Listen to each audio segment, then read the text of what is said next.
ನಾವು ಸಿನಿಮಾನ ರಿಲೀಸ್ ಮಾಡಿದಾಗ ಕೆಲವಷ್ಟು ಜಿಲ್ಲೆಗಳನ್ನ ಮಾತ್ರ ನಾವು ಟಾರ್ಗೆಟ್ ಮಾಡಿ ರಿಲೀಸ್ ಮಾಡಿದ್ವಿ. ಅರೌಂಡ್ ಒಂದು 15 to 20 ಸೆಂಟರ್ಸಲ್ಲಿ ಪ್ಲ್ಯಾನ್ ಮಾಡಿದ್ವಿ.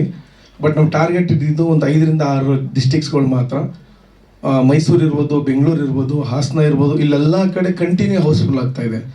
ಈಗ ಮೈಸೂರಲ್ಲಿ ಗರುಡ ಮಾಲು, DRC, ಇಲ್ಲಿ ಮಿರಾಜು, ಲೋಲೋ ಮಾಲು ಎಲ್ಲವೂ ಕೂಡ ಕಂಟಿನ್ಯೂ ಹೌಸ್ಫುಲ್ ಆಗ್ತಾ ಇದೆ. ಒಂದು ಹೊಸಬ್ರು ಸಿನಿಮಾ ಈ ಮಟ್ಟಿಗೆ ಹೌಸ್ಫುಲ್ ಆಗ್ತಾ ಇರೋದು ತುಂಬ ಜನ ಫೋನ್ ಮಾಡಿ ಹೇಳಿದ್ರು, ಈ ಥರ ನಾವು ನೋಡಿರಲಿಲ್ಲ. ಒಂದು ಹೊಸಬ್ರು ಸಿನಿಮಾ ಕಂಟಿನ್ಯೂ ಈ ಥರ ಹೌಸ್ಫುಲ್ ಆಗ್ತಾ ಇರೋದು ನಾವು ನೋಡ್ತಾ ಇರೋದಿದೆ ಫಸ್ಟು.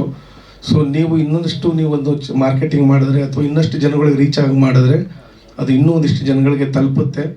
ಆ ಥರ ನೀವು ಮಾಡಿ ಅಂತ ಹೇಳಿದ್ರು. ಸೊ ನಮ್ಗೆ ನಿಜವಾಗ್ಲೂ ಅದು ಆಶ್ಚರ್ಯ ಆಯಿತು. ಬಿಕಾಸ್ ನಾವು ಟ್ರೈಲರ್ ಲಾಂಚ್ ಮಾಡೋ ತನಕ ಯಾರು ಅಂತಲೇ ಗೊತ್ತಿರಲಿಲ್ಲ. ಬಟ್ ಆಫ್ಟರ್ ಟ್ರೈಲರ್ ಲಾಂಚ್ ಸಿನಿಮಾನ ನಾವು ರಿಲೀಸ್ ಮಾಡಿದ್ಮೇಲೆ ಕಂಟಿನ್ಯೂ ಹೌಸ್ಫುಲ್ ಇದೆ. ಮೈಸೂರು ಗರುಡ ಮಾಲಲ್ಲಿ ನೆನ್ನೆ ತನಕ ಹೌಸ್ಫುಲ್, ಮಿರಾಜಲ್ಲೂ ಕೂಡ ನೆನ್ನೆ ತನಕ ಹೌಸ್ಫುಲ್ ಇದೆ. ಬಟ್ ಒಂದು